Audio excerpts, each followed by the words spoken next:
$65,000 dan boshlanib sotilib o'tgan sifatli qurilgan uylarimizni bugun sizlarga video obzorini qilib beramiz. Bekorga sifatli deb aytmayapman. Videomiz davomida sizlarga sifatli qurilganligini ko'rsatib ham beraman. Ko'p yonma-yon uylarni devori bitta bo'ladi, lekin bu uylarimizni devori ko'rib turganinglardek alohida qilingan. Planirovkalari bir xil, har bir uyimiz 1.7 sotiq, 7 ta xonadan iborat, faqat binosini kvadraturasida farqi bor. 3 ta uyimiz 250 kvadrat metrdan, podvaldan tashqari, 4-uyimiz bo'lsa 200 kvadrat metrni tashkil qiladi. Uylarimiz Zangeta tumani Tokzor mahallasida joylashgan. Orientirimiz eski Kamchatka mahallasi bo'ldi. Uylarimiz kottejniy garadokda joylashgan. Bu joyimiz охраняемая zonada, закрытая territoriyada bo'ladi. Kirishimiz bilan o'ng tomonimizda ham kottejlarni ko'rishingiz mumkin, faqat bu uylarimiz sotilgan. Xuddi shunaqa hovli bu uylarimizda ham bo'ladi. Uylarimizning eng oxirida bo'lsa yana ikkita uyimiz qurilyapti. Bu uylarimizni ham egalari bilan gaplashib bemalol baraka qilsanglar bo'ladi. To'liq foydalanmoqchi bo'lsanglar, bu joyimizni 50 sotig'i tashkil qiladi.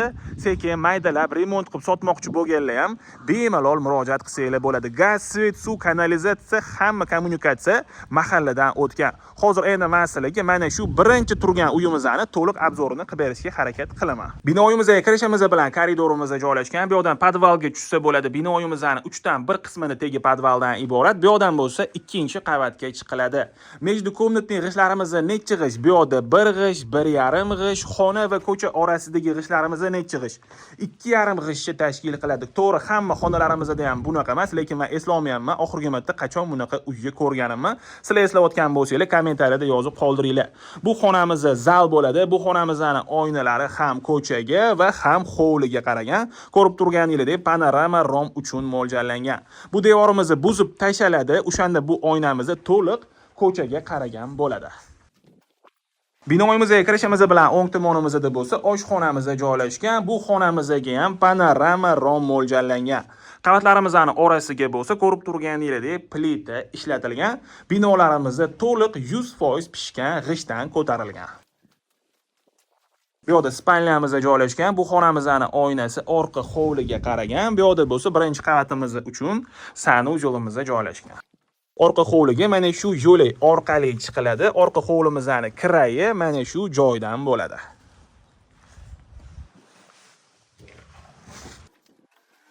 Bu yerda ham spalnyamiz joylashgan. Bu xonamizning oynalari ham ko'chaga va ham orqa hovliga qaragan bo'ladi. Hozir endi sizlarga 2-qavatimizdagi xonalarimizni ko'rsatib o'taman.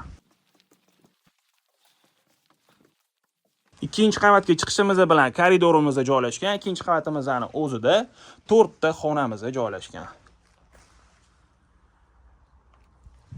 Bu yerda spalnya, bu yerda ham spalnyamiz joylashgan.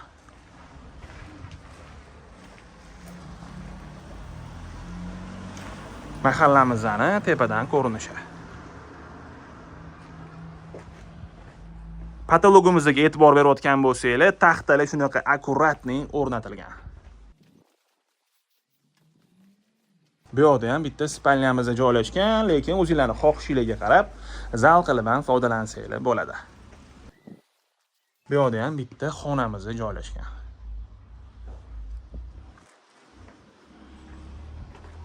Bu joyimizni o'zingizlarning xohishingizga qarab balkon qilib olsanglar ham bo'ladi. 2-qavatga chiqishimiz bilan o'ng tomonimizda bo'lsa sanuj-yo'lga mo'ljallangan fortichkalari qoldirilgan. Joyimizga qiziqadiganlar bo'lsa bemalol murojaat qilsanglar bo'ladi. Bu joyimizga yoqqan bo'lsa like bosinglar. Shunaqa arzon narxga hovli qidirgan do'stinglarga bu videomizni yuborib qo'yinglar.